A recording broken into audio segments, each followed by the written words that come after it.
The song simply says, the name of the Lord is a strong tower. The righteous run to it, and they are safe.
A shout of glory unto the Lord. Hallelujah.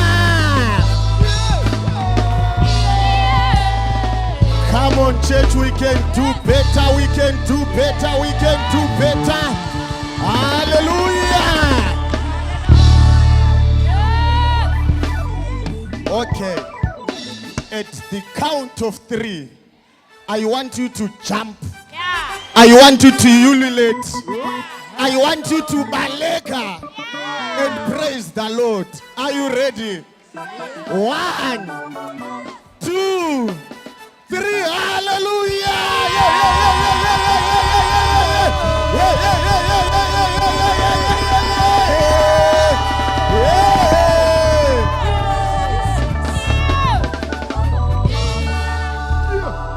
Hallelujah! We be seated in the presence of the Lord.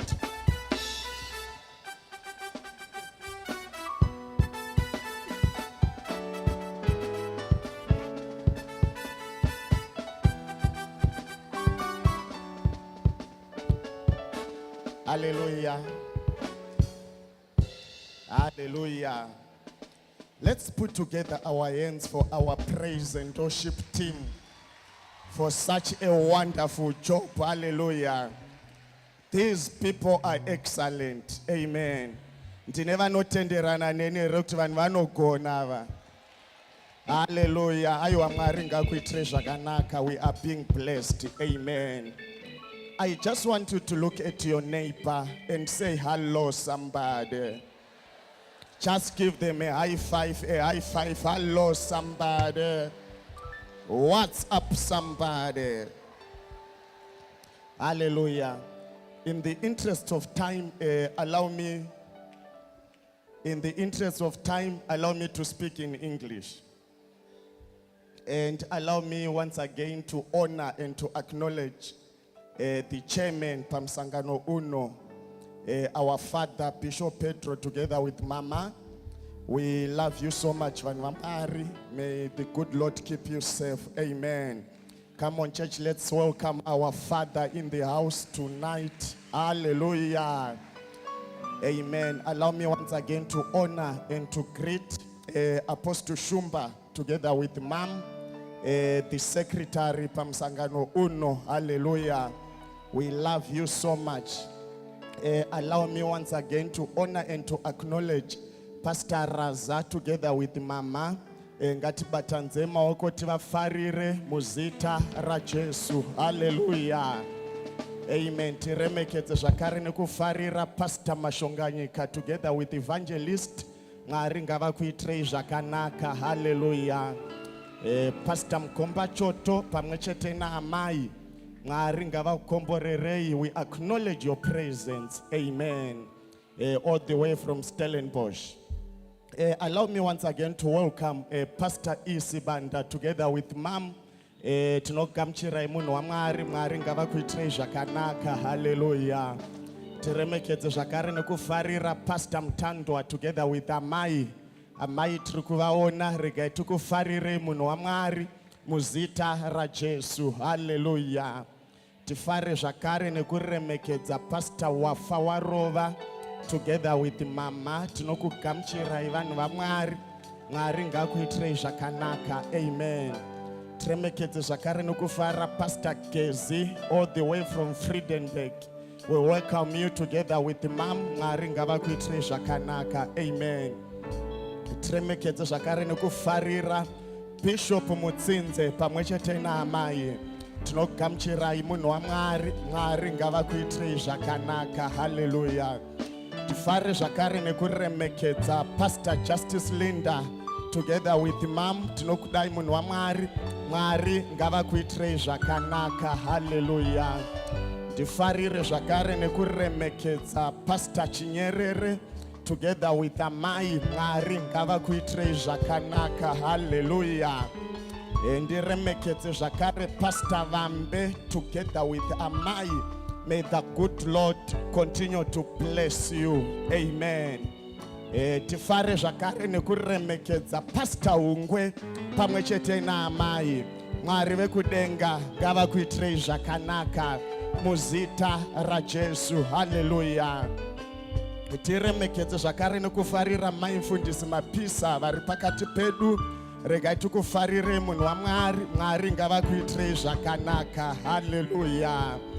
Amen. Mongosvikawo pamunofarira ini pamwechete naamai. Aiwa tinogona kudarika ipapo vanoridza ngavaridze vachiti gamuchira. Amen. Hallelujah. Tinotenda. Thank you so much. Tifare zvakare nekuremekedza ma-elders nema-deacons vari pakati pedu. Mwari ngavakuitirei zvakanaka for the wonderful work that you are doing at your various assemblies. May the good Lord richly bless you together with all assembly boards. Mwari kudenga ngavakuitirei zvakanaka. Come on church, let's do this wonderful thing. Tingobatanidza maoko edu. Tifarire ma-elders, tifarire ma-deacons. Nevatungamiri kuma-assemblies kwedu. Hallelujah. Amen. nditenderei zvakare manheru anoti ngoswedza baba vedu vari pano, our overseer, amen, all the way from eZimbabwe khona ngale. Hallelujah. Ngatifarirei mfundisi muhamba pamwe chete namama. Hallelujah. Aiwa, ngatigamuchirei muprofita akatumwa naMwari pamusangano uno. Hallelujah. Hallelujah. Aiwa, tarisa ari padhuze pako womubvunza kuti musangano uri sei sei. Piwa mhinduro ikoko kuti uri sei. Uri kufaya handiti? Aiwa, musangano uri kufaya. Amen. Ndiremekedze zvakare nokufarira vafundisi vese vari pano, vasiri kutungamira maassemblies. We see you, we recognize you. May the good Lord richly bless you. Hallelujah. Ndifarire zvakare a special group of people vari pakati pedu, ma-student pastors ari pano. Tinokudai vanhu vaMwari, inini zvangu ndinokudai. Hallelujah. Because I believe kuti everyone in life, you are a student. Amen. Because once you stop learning, you stop growing. Amen. Saka ngatifarei vadzidzi veshoko raMwari vari pano. Mwari vekudenga ngavakuitirei zvakanaka muzita raJesu. Hallelujah. Amen. Hallelujah. Tifare zvakare nekuremekedza Pastor Mujeti pamwe chete naElder Mujeti vari kupinda. Mwari wekudenga ngavakuitirei zvakanaka. Amen. Hallelujah. Tichimanyisana nenguva yedu, ndinoda kuti ndine ma-items ari pano. Kuchatanga ama 2K. Ama 2K, if you are ready, can you please come? Then kozotevera Pastor Kunaka vane testimony. So ngati uyei in that order. Mukandona ndamira pano, it means kuti time yenyu inenge yati fambei. Hallelujah. Wonderful name of God. Muzita ra Jesu. Hallelujah. Udzari pasadi pako kuti they are back. Udzari pasadi pako kuti they are back. Muzita ra Jesu. Hallelujah. We have come to a gathering of Jesus Christ. We have come unto the gathering of the Lamb. We have come unto the gathering of Europa. Vakomana na vasikana na baba na mai. Chataunganira Europa ra Jesu. Taungana nekuda na wamwara kana vamchinjikwa nezita ra Jesu. Ninzwa imunizguzise kana manizguzisa moniteresesa. We were never deserving of such grace. Bible rishogora Mwari rinotaura kuti iye wakaenda wakadzima rugwaro rwaipikisana nekutera wedu. Iye wakadzima rugwaro rwaipikisana nekutesa kwedu. Wakadzimira pai, wakadzimira pamchinjikwa. Anbabana na mai, vakomana na asikana. We have found grace. We have found grace. Nezita ra Jesu.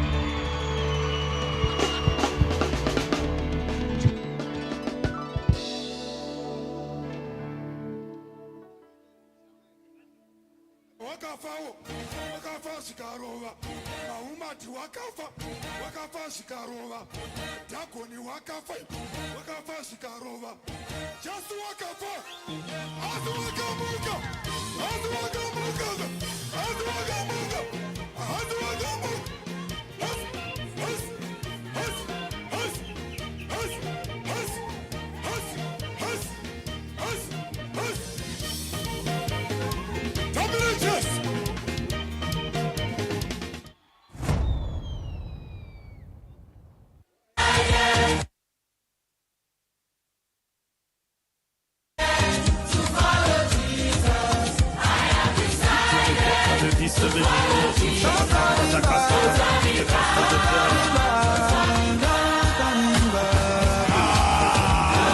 I can never come back.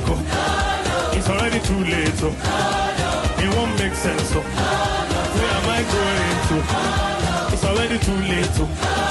I've already come too far. It's already too late. We won the war. We will spend the billions. We will spend for Jesus. We will shift the culture. We will heal the sick. We will raise the dead. Transform the nation. See, we hear well done.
Ngati farire ama 2K, ngati farire ama 2K. Ukaona uchiita problem ne ama 2K, ziva kuti ndonotori ne problem because ama 2K amungazvigoni. Hallelujah. Ngati varegei vafarire mu church. Amen. Ari nana anofarira mu church than mumwe anofarira kunzoko. Amen. Ngati farire ama 2K. Okay, I have an announcement. Parikunzi pane munhu apesana ne iPhone 12 yake hazi kuiona kana aripo abatanidzira iPhone isiri yake chingotarisa foni yako kuti ichiri Samsung here kana kuti Gtel kaona yachinja achiziva kuti haizi yako. Amen. Tifarire Pastor Kunaka vachiuya the sevice vachigadzirira. Thank you. Hallelujah. Hallelujah. Aiwa musangano uri kutiitira zvakanaka. Amen. Hallelujah. Regaiwo masikati ano ndisingapedze nguva ndikwatise the chairman wemusangano and nema leaders ese all protocol observed. Hallelujah. Ndasumukira kuti ndipewo testimony. Pane kwandaka invitewa ku church. So mushumiri akapa testimony yake akati akaparidza ku church. Ndobva stombori mushumiri angabva somewhere. Saka akati akaparidza ku church. Ndobva aparidza kuti pane munhu aroda kucommita suicide. Hanzi ndakadedzera 1 2 3 hapana akauya. Hanzi ndobva ndati hapana kana akauya. Hanzi ndikadedzera ndichinyatsofungwa pane munhu ari kuuya because Mwari vanga vandudza ndandazvinzwa. Hanzi ndaenda kumba ndakasvika ndikachema ndikati Mwari sei mandinyadzisa pamberi pevanhu.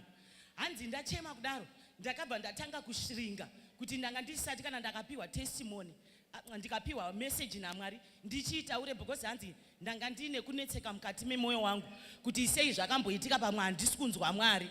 Hallelujah. But hanzi ndakazoti ndaenda kuchechi rimwe zuva ndobva ndaona sekuru wangu wainawo zukuru wachitamba ndikati you are blessed. Hanzi sekuru yakati no ina handisi blessed but imimi ndimi muri blessed. Hanzi ndikati nekuti manya nevazukuru enyu zvikanzi no I'm here because of you. Hanzi zvikanzi 5 years ago ndakauya muchechi munomu ndobva madedzera kuti pane munhu aroda kucommita suicide. Zvikanzi ndakanga ndiri kumashure uko ndichizvinzwa. Hanzi ndiwo musi wandakanga ndatoti ndo pandiri kudzoka vanga vaine maproblems awakatsanangura because of our time I'm not gonna touch that. Saka hanzi ndakatoti pandiri kudzoka ndiri kusikocommita suicide because handichakwanise kurarama muupenyu hwakadai.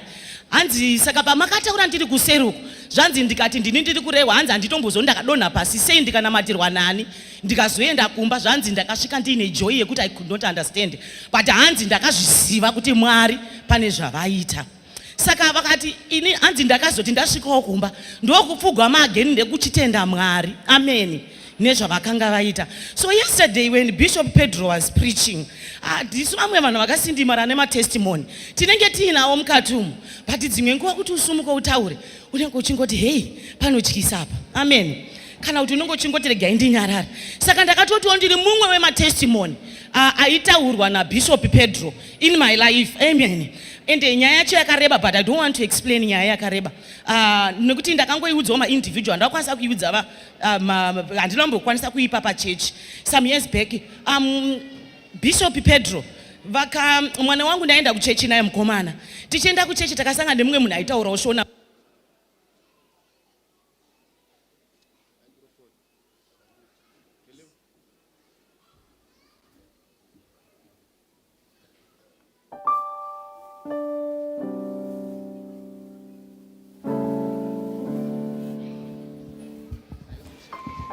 Hallelujah.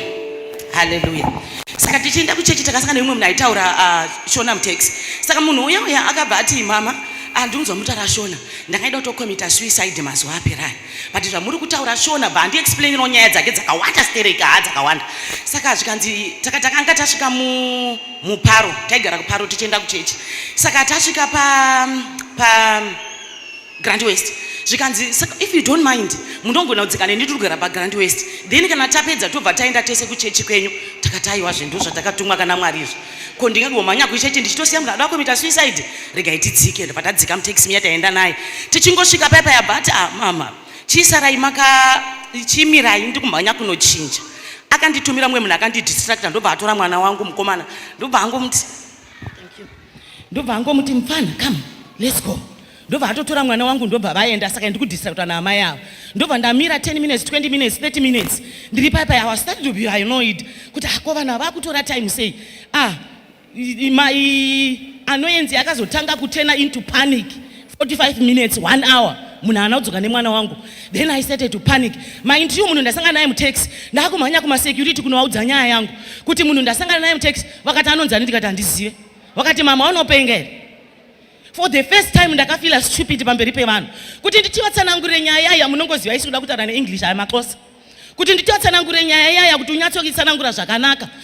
Wanike ndazotsanangura paya ndapanika kudaro ndakafonera baba wangu atenda kubasa ndakati dzokai kuna hakuna kumira zvakanaka ndiri paGrand West. Wakati muri kutsvagei paGrand West tabuda kachindika tikenda kuchechi ndikati uyai akunombomira zvakanaka ndokutsanangurira imasvika zvino munongoziwo hama dzedu dzechishona dzatakapiwa naMwari. Wachingosvika ndavatsanangurira akati uri Mwari here unobatsira munhu weseyo, uri Mwari? Paya manje ndatoita confusion. Saka zvikanzi ngatitofonere ichi security, but it's a long process. Paya vanokana vachitofonera security vanofanirwa kutofonera the head nechi it's a lot of things zvakaitika ipapo kutonodedza mukuru wemasecurity uye nechi taunganirwa paya. Ndakungochema ndakabva ndafunga, vakati baba vakati hatiendei kumapurisa. Ndakati bodo regai ndibate dhedhiraza, ndobva ndavafonera dhedhiraza ndikati mirai ndifonere Bishop Pedro. Ndobva ndafona ndakati vanhu vaMwari basa, mwana atorwa apa ndiri kupanika, but ndinorangarira mashoko aBishop Pedro. Vakabva vanditaura kuti musatye, God is good, because patiri panapa yaitoo nguva around nguva inoi zvikanzi patiri panapa tanga tichida kuita meeting. I remember dhedhi vanga vatoripo nevamwe vanhu vakanga varipo, zvikanzi taatida kuita meeting but taakutopinda muprayer vapinda kunonamata. Mwana akaenda kuma9 kuma 4 o'clock tiripo paGrand West paya tiri kungodzungaira tiripo kumba. Uchaenda kupi kuti unyatsofunga the feeling yekuti kunomutsvaga taifunga kuti tinototanga kumutsvagira pai. Ndopa ndakatanga kuona kuti Cape Town malocation atinotaura pai paunotanga kunomutsvaga ndiri kutsvagawo mwana zvakai. Saka pavakazouya nefootage mukuru wachona auya ndobva aona footage akati paangobuda nemwana wenyu ndopaabva abuda Grant West. That very moment akabva abuda Grant West neimwe entrance. Pane ma-entrance 2 mind you, this one and this one. Saka isakapinda neiyi akabva anobuda neiyi. Asi ndaudza Bishop vakati taakutonamata vadikani ndainamata paGrand West kunge benzi. Baba vakati ndakuenda kupolisi, ndikati endai munondiwana ndiri pano, ina handina kwandichaenda. Ndakanga ndatobatwa neconfusion yekuti masecurity akatoona kutotika pandatiwo pachonaka kuti ndingofunga kuti zvichaita sei, zvichazovei. Ndakatoona kuti mwana atoabdatwa atoenda, but ndinoda kutenda Mwari nekuti pandakafonera Bishop vachinamata mwana anoti akazosvika kumba kuma4, ndakafonerwa kuma4 zvikanzi uyai mwana asvika. Ndikati mati zvikanzi mwana asvika. Patakaenda kumba takunobvunza mwana kuti ko zvafamba sei, zvikanzi munhu yaenda neni kupi nekupi akataura nzvimbo dzakawanda, but ko wakazonoperera kuEOCC. Saka kuEOCC aifonera vanhu vaifanira kuuya vachipika mwana wangu naiye nemota. Saka zvanzi vanhu vaive vakatanga kuregedza kuuya and he was frustrated, he started swearing. Zvanzi panga akusweya paipa ndipo ndakatanga kutya. Hanzi etifesi aingondiudza kuti mama vakuda kuvatengera foni yakadai dzakanaka idzi, iwe ndichakutengera dhedhi wako ndikuvatengera mota. Zvikanzi mune mota here, zvikanzi tangatino kasikorokoro kedu akabva audzwa mota yakanaka kuti mwana aite comfortable ka ndichakutengerai mota, chakutengerai chi. Saka ari kuti paakazotanga kuona manje vakusweya murume uya vana Bishop Pedro pavainamata vanhu vakatanga kungonetsana kuita confusion. Munhu wemota uya haana kuuya kusvika munhu atoona kuti saka hanzi nemwana wangu ndaona manje kuti munhu uya akusweya. Hanzi I started to panic, ndanga ndakutya because hanzi anga achinja face yake yainditaridza the loving face yakabva yatena into something else. Hanzi nemwana ndakutya manje vati kungotukana paya.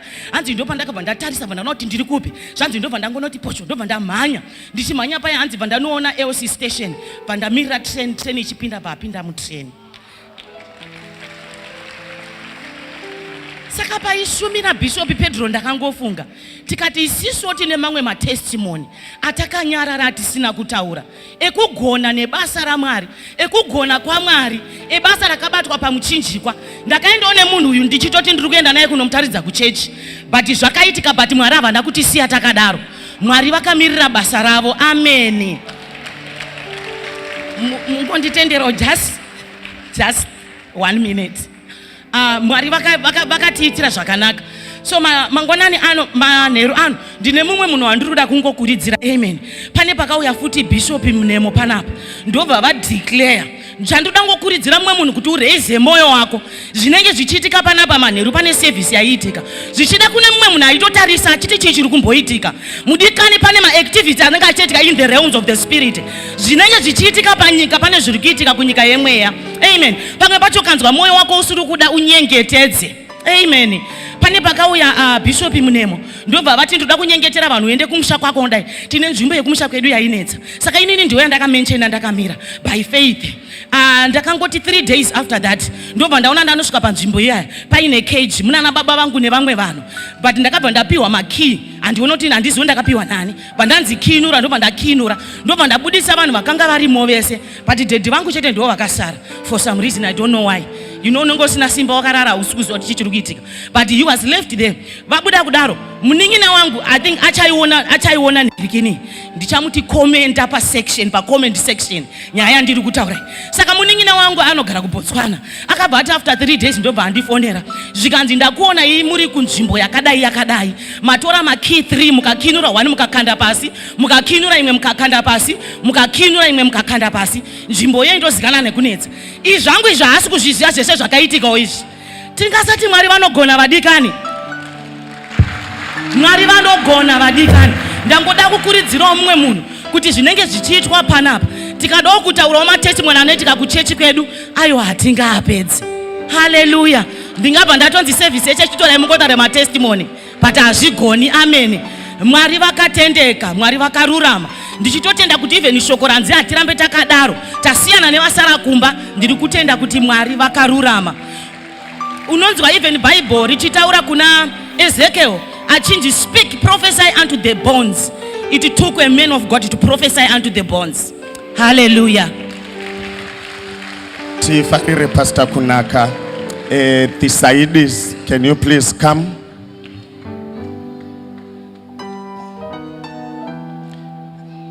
The Mudadas Muchaita ministry Mangwana because of our time.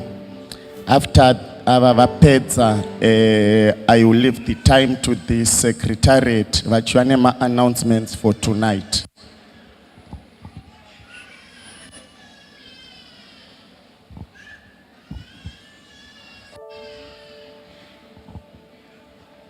Amen, church.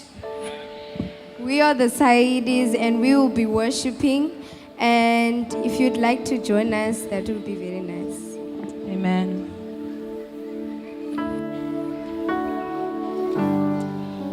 Hallelujah. We thank you, Jesus. Just raise your hands with us as we are worshiping God. Hallelujah.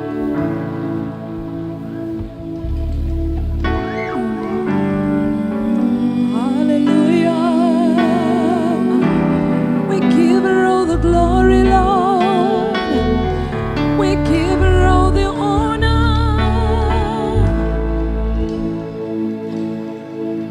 Yeshua,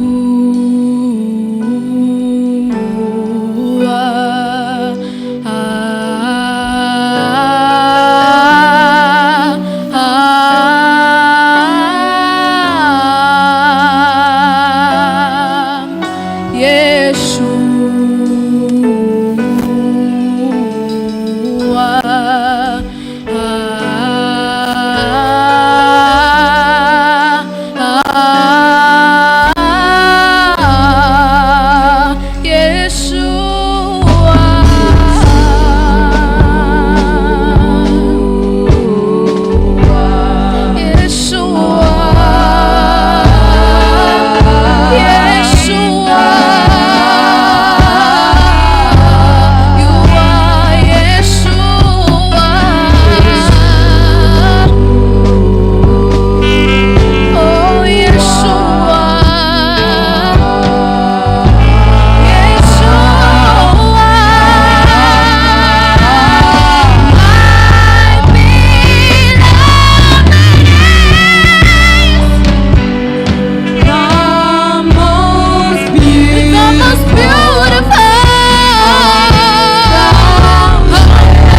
Wow, wow, wow, wow. Come on, church. Come on, come on, come on. Thank you so much. Tingura inoti chaisi yakuma announcement edu for tonight.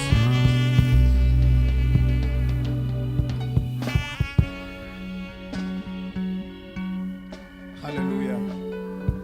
Amen and amen. Ndikogamuchira munhu waMwari Pastor Linda, varanda vaMwari vari pano vose, vafundisi pamwe nanamai, ndinokuremekedzai. Kereke yesu ndokwasai manheru nemusara Jesu. Amen. In the interest of time, let me quickly go through the few announcements that I have. Amen. The first announcement concerns our tithes and offerings. Amen. We are all encouraged to pay our offerings. Same applies with our tithes. Tinokurudzirwa chaizvo kuti tibvise pakakora pama offerings nepama tithes. But kana ari matithes amuchabvisa munopa administrator wekusangano kwenyu. Musabhadhare tithe kune munhu wamusingaziva. Amen and amen. Kunongona kupinde dzimwe mari zvakare dzine mazita kusangano kwamunobva, dzinongoendeswa zvakare kuna administrator kana kuti any member of finance committee wekusangano kwenyu zviite zvakanaka. Amen. The second announcement concerns hygiene and cleanliness. Tiri kukurudzirwa chaizvo kuti tingomaintaina cleanliness in the hall and outside the hall.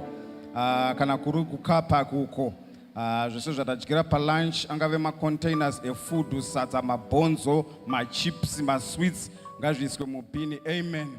Panopera ushando runo musati marivhesa mota yenyu, ingocheka kuti pamakapaka hamuna kusiyawo here marara ipapo, so that tinosiyawo musha uno wakashambidzika. Same applies nepamakagara.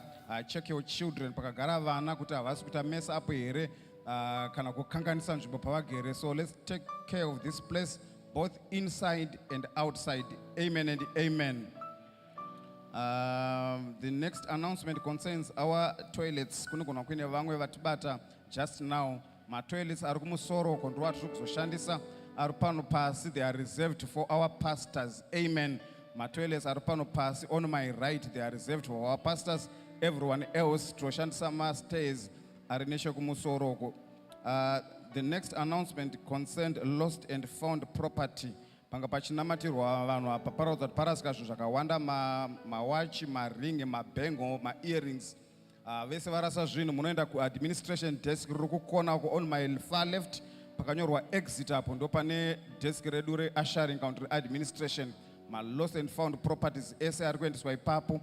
Same applies kune mumwe munhu anogona kunge anhonga chimwe chinhu mukati, ingave phone or anything else, ngatingoendesai padesk ipapapa zviite zvakanaka. Amen. Tiri pasame announcement iyoyo pane varasa key iyi inoratidza kuti key yekumba. Ndichingodzika panapa munouya motora key yenyu, otherwise munosara muno muchirwa all night musina pokupinda napo mumba. Amen. The next announcement concerns my books alonchwa panapa Reverend Munemo. Vose vari interested nemabooks iwayo munoenda zvakare paushering desk kana kuti paadministration desk monobhadhara mari dzenyu ikokoko. Zvotiitira zvakanaka. Amen. Service mangwana inotangana 9 AM sharp, so makanonokawo munopindira muri kuoverflow, ndo zvazvinongoreva. Amen and amen. Nguva ino ndoda kuisira ma-organizations ari kumira nesu kusapota musangano uno, so let's also support them in their business. Ndoda kupa mukana vefidelity kana varipo just a few minutes vachingopedza tivatasira vemama mani. Ini pano handichadzoka. Reverend Linda, thank you so much. Mazvita ngatiroverei maoko kune vefidelity vachiuya kuzotora mukana wavo.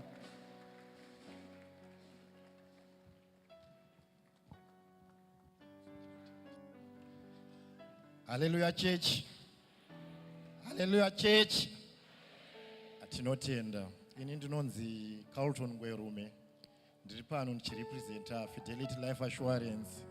Tikutengesa life assurance policies ane chekuita nemastands kune vanhu vane shuviro yokuita dzimba dzavo kuZimbabwe. Kana aripo anotenda kuna Mwari achibhiliva ine stand kana imba yake, anditika tiripo kuti tibatsirane utange kubhadhara stand yako through that life policy, uchibhadhara mbichana from $45 only per month.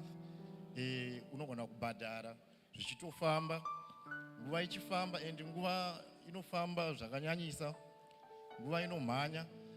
Saka iwe ukatanga izvezvi kubhadhara polisi yako nguva ichifamba, makore 3, 4 or 5 years unogona kunge watopedza wakutowana allocation yako.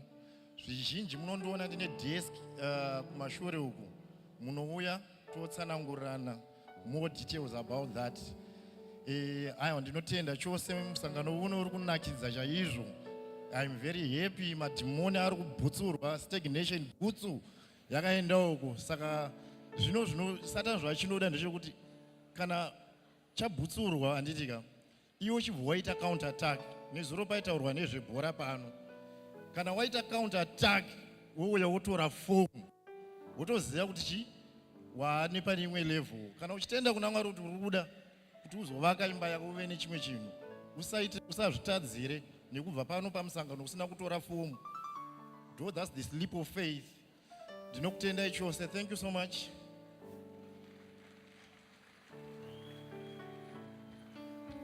Thank you tibatanze maoko tivafarire. I'm not sure kuti vemama mani zvikuratidza kuti vemama mani havapo. Panguva ino ndinoda kuti tibatanze maoko edu tichigamuchira Pastor Hungwe vachiuya kuno mberi kuzotipfudza pachikamu chinotevera. Vachifamba zvavo vachiuya,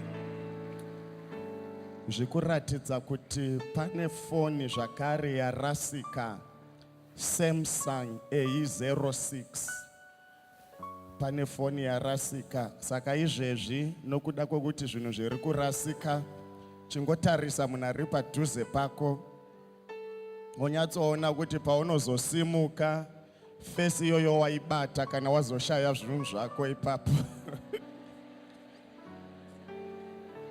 Ndichasiya nguva ino kuna Pastor Hungwe.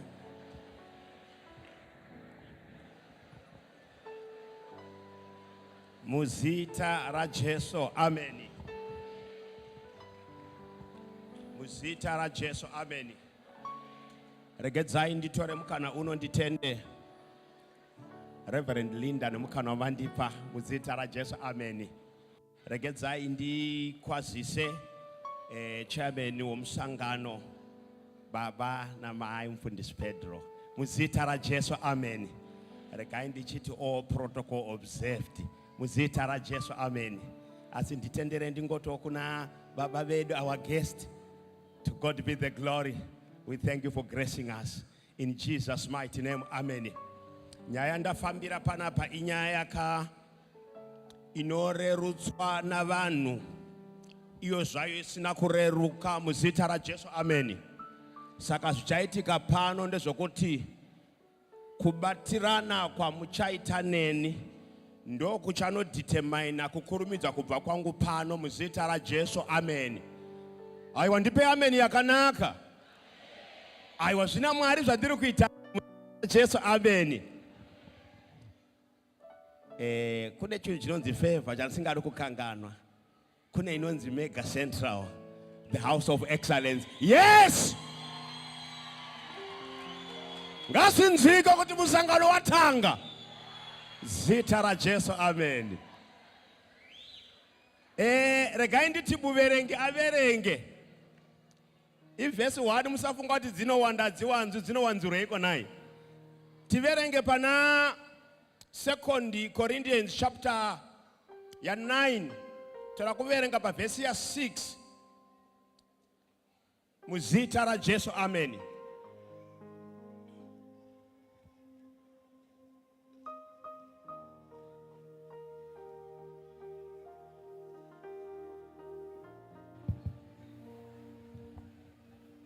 Mashita. Ndichaverenga vaKorinde vechipiri chapter number 9 pa verse number 6. Zvino rangarirai chinhu ichi.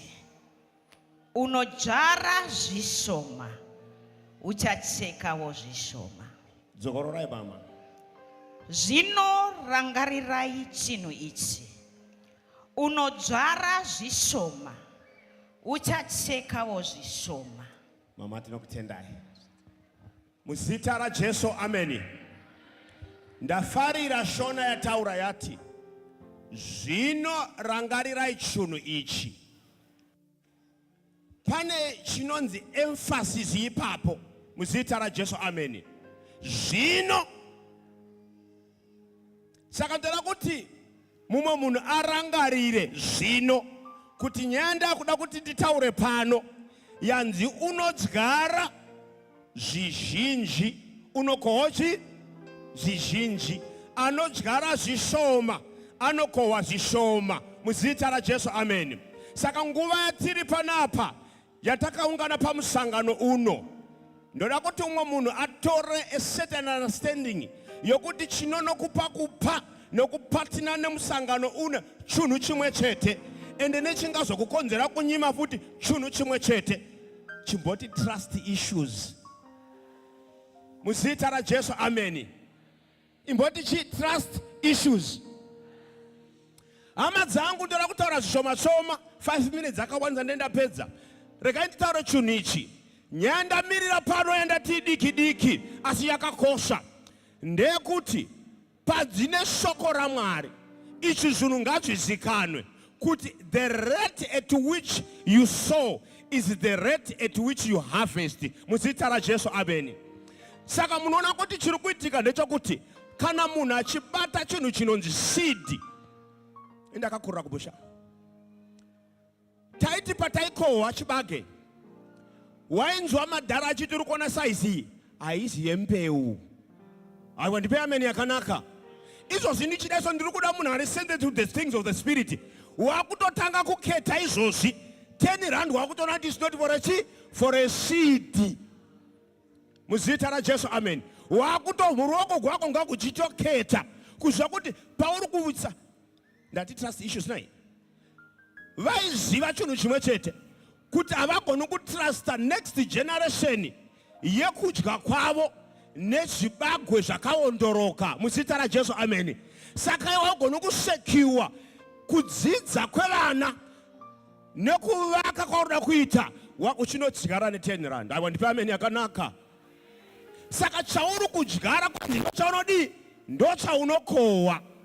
Saka ndoda kuti uone kuti chakonzera dzimwe dzenguva kuti usazodyara zvakanyanya, hausi kutrusta kuti shoko raMwari zvarakareva ndo zvarinoita. Ndoda munhu ane nyaya yekuziva kuti kana Mwari vakareva kuti ukadyara unokohwa, chimbogara ipapo. Ziva kuti kudyara kwako nemagnitude yaunodyara nayo ndo ichataka kuti ukohwe makohwero iwawa. Muzita raJesu, ameni. Saka ndoda kuti wakagara ipapo, tarisa ma-expenses awakatarisana nawo. Munoziva kuti mbeu ndo yaikwereterwa. Mbeu munhu aita zvokutonokwereta aizviziva kuti mvura yanaya.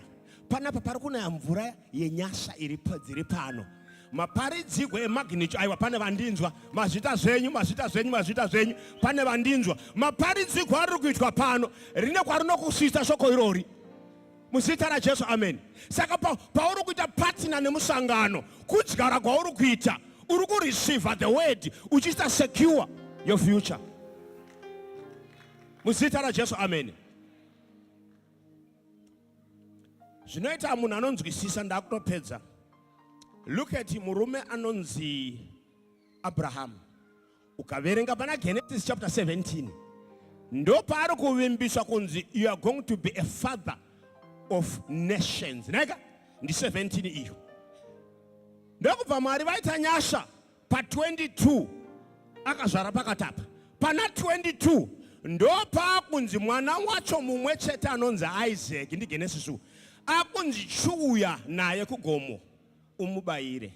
Chakakonzera murume anonzi Abraham kuti aobheye even though angane one chinhu chimwe chete akatrusta Mwari. Yandambotaura ndikati nyaya kusatrusta ndoitsaka kuti usaburitsa dzimwe dzenguva kana kuti uburitse saAbrahama. Saka Abraham paari kuburitsa ari kuziva kuti the one who gave me when I had nothing at an old age ndiye ane capacity zvakare yokundipa even now kana mwana wacho akamutora.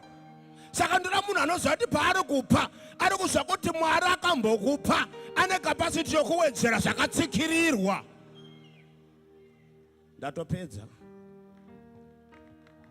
Muzita raJesu, amen.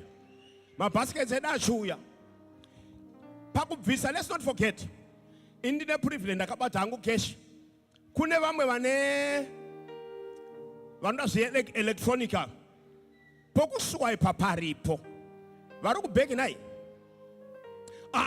Ipo pano pamberi apa. Saka hauna excuse. Ukada kutepa rinotepa. Muzita raJesu, amen. Ukada kuswipa rinodi zvaro. Rinoswipa musangano wedu ofamba zvakanaka.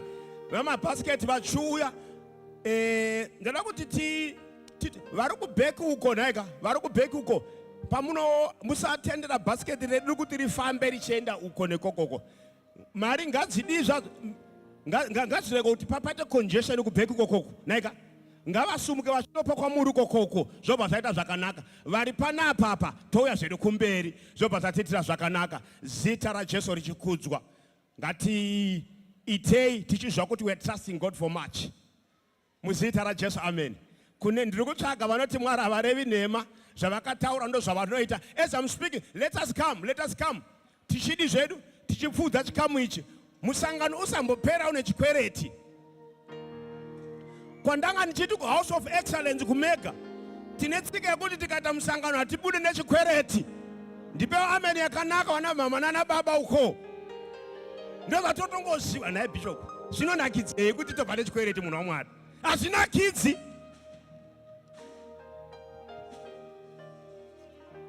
Tichiimbirwa.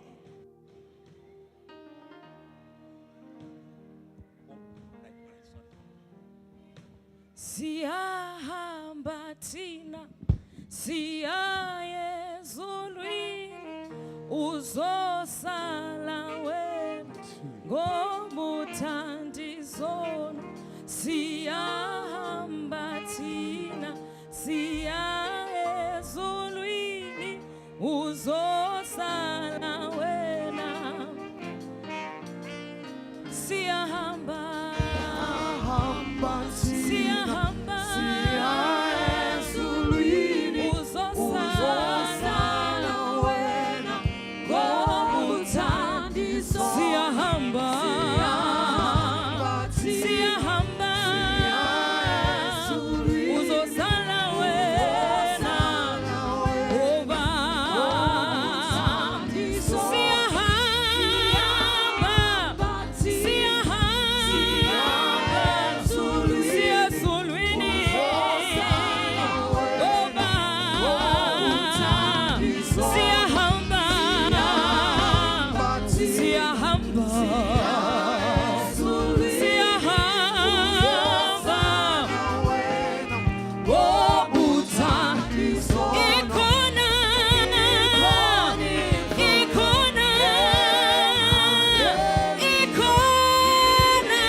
Muzita ra Jesu, amen.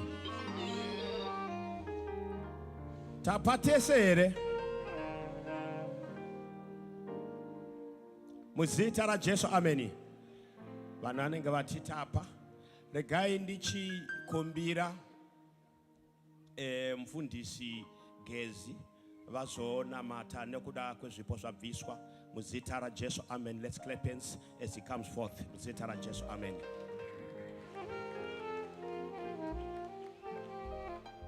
Regedzai tichikore uso hwedu kuna Jesu Kristu. Baba vedu vakatendeka, tinokutendai Baba nekutambanidzwa kwaita maoko, tinokutendai Baba nekureva kwaita shoko, kuti anodyara zvizhinji achakohwa zvizhinji, anodyara zvishoma achakohwa zvishoma. Mwari, ropafadzai vabvisa, ropafadzai muzita raIshe wedu Jesu Kristu nekusingaperi. Tinotenda ndotenda nomukana. Thank you muranda kwamazita.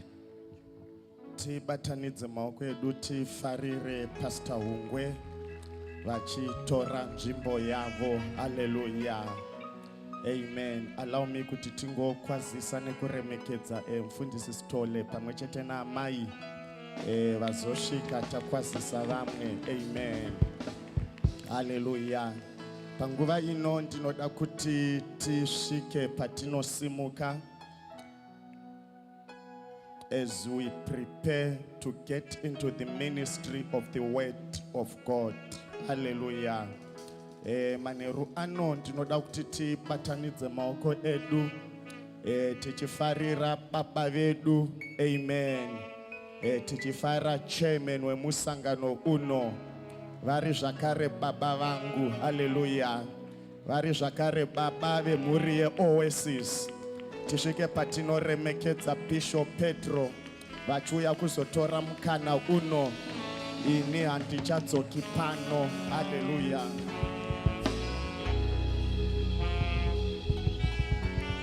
Praise. Tomboramba takamira zvedu. We may be seated in the presence of God. Hallelujah. Amen.